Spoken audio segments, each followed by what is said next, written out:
coordinator. It is the DLS Cowboys podcast emergency pod, which is powered by Prize Picks. Download the app today. Use the code DLS. You get $50 in lineups after you play your first $5 lineup. And we're presented by Ownwell. Stop overpaying and start saving with Ownwell at ownwell.com/Texas. Okay, take care of the property taxes. I'm Jeff. That's Ali. That's Clarence Hill, the two greatest beat writers in the history of the Cowboys, and me, a man with a microphone. It's good to see everybody. But when big news happens at DLS, we will always have you covered with the emergency pod. Make sure that you're subscribed to the DLS Sports YouTube channel and see our daily show from 11 to noon every day. We, of course, will be on at 11 here in a couple hours. But Flus is gone, and we had to get on it immediately. Hello, Ali. Hello, Clarence. And thank you, Clarence, for being amazing. Clarence told us yesterday, he was like, all that 10 to 12 day talk, that has nothing to do with Flus. Watch and wait. So congratulations, Clarence Hill. Well, I just want you to remember that because y'all keep bringing up a guard. I just want to let you know that, I hit, but seriously, but seriously, come on, we knew it was, that made no sense. And sometimes Shotty just I was telling Kay, he just talks. Okay. He just answers questions.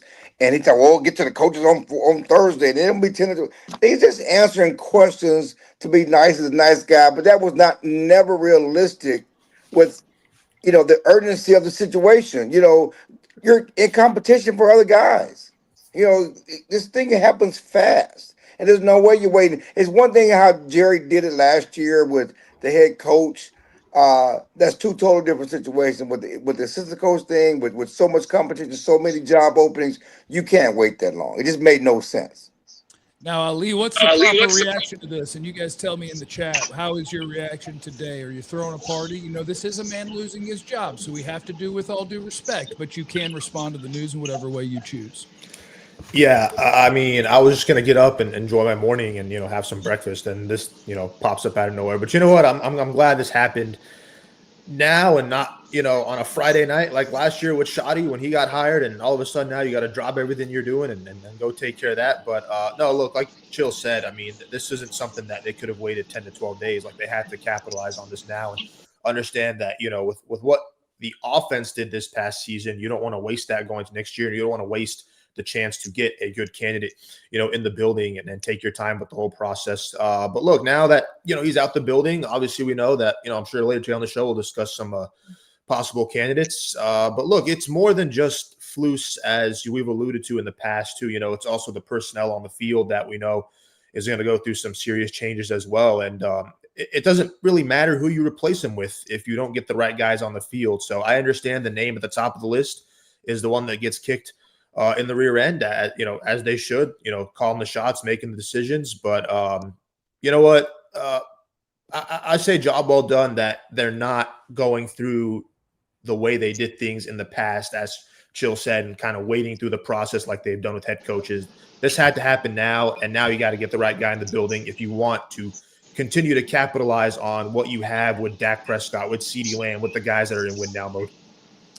Former Cowboy receiver Jesse Holley's in the building as well. Jesse, is this the right move? If I remember right, Jesse, you are Team Flus, and you have said that this is not his fault. He was out on Flus last night on Twitter. Thought he was safe.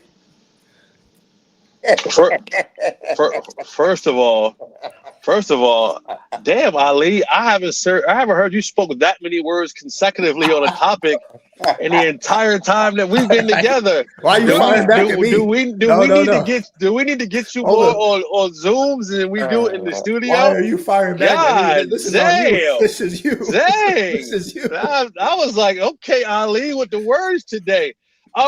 Listen, guys, I'm not. Let me first say this: I'm not on Team Flus. What I was on that, and the same thing that Jerry and others said, this wasn't 100% on Flus.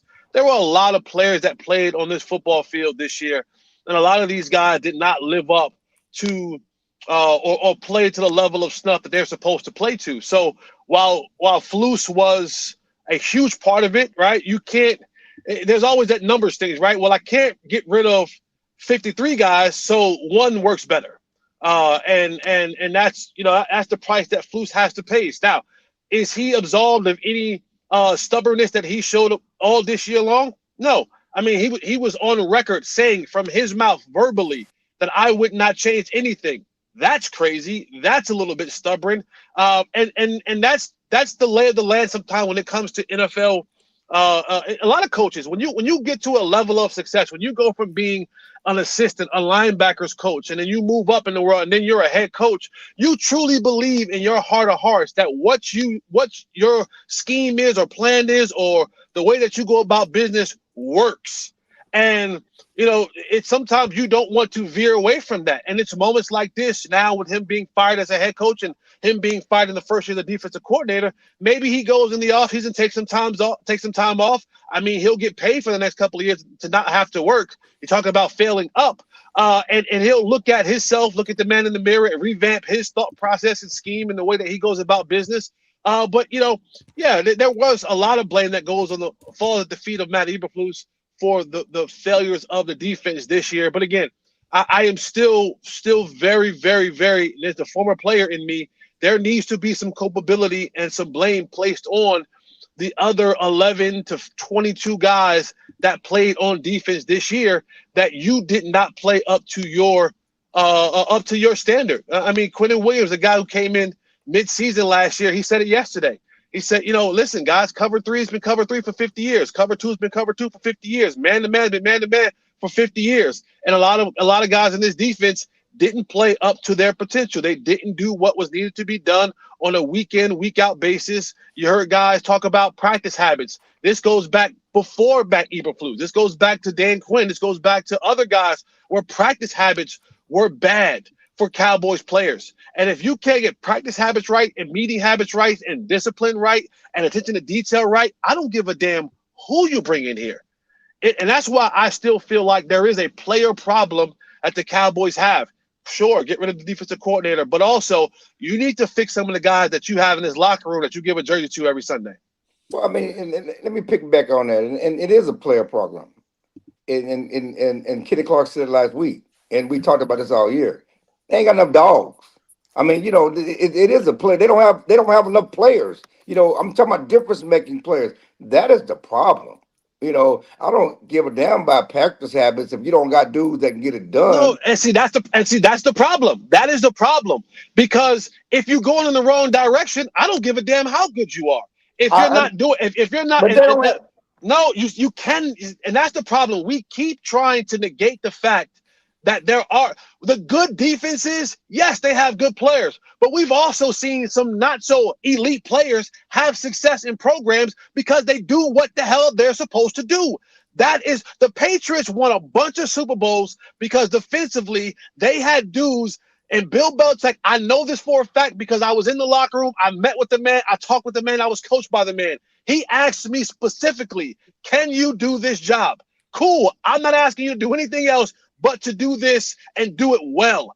And that's what's missing here. Yes, you want more dogs. I'm with you. I totally agree. But I also need dogs that listen to the command. I can't have wild Cujos just biting every damn body at their own free will. I need you to sit when I say sit. I need you to heel when I say heel. I need you to sick when I say sick. I need you to overhear when I say overhear. Dog can be a dog, but damn it, that dog got to have a little bit of control. I understood.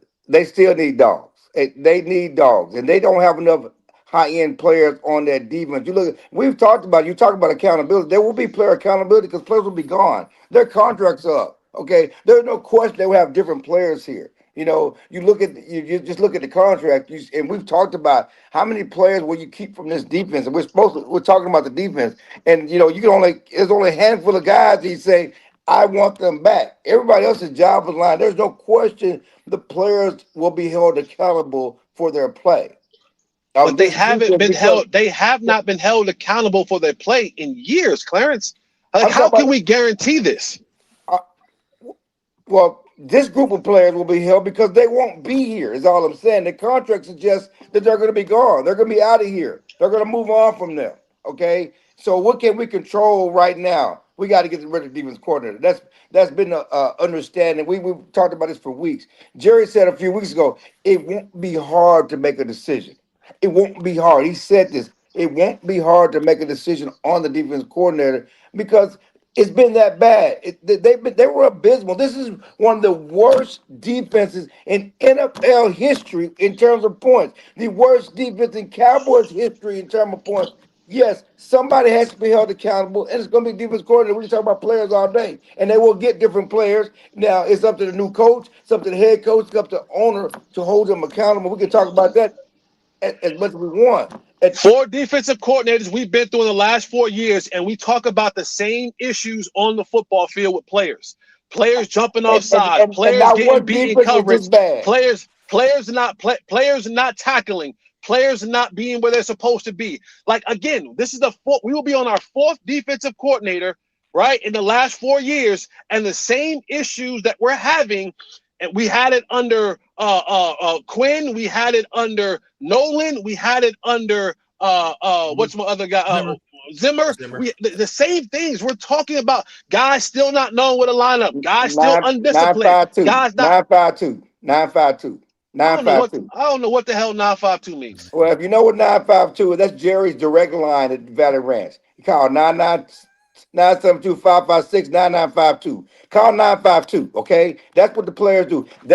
Jerry talked about looking in the mirror. Yes, we've been having bad defenses, not just the coordinator. It's about me. Well, it's on me. You want to know why there's no accountability? 952, okay? 952. That's the number you call directly to Jerry's office for years. 952, because players will go over the head coach, go over the coordinator, and Jerry will pull them out. Okay? Yes. 952.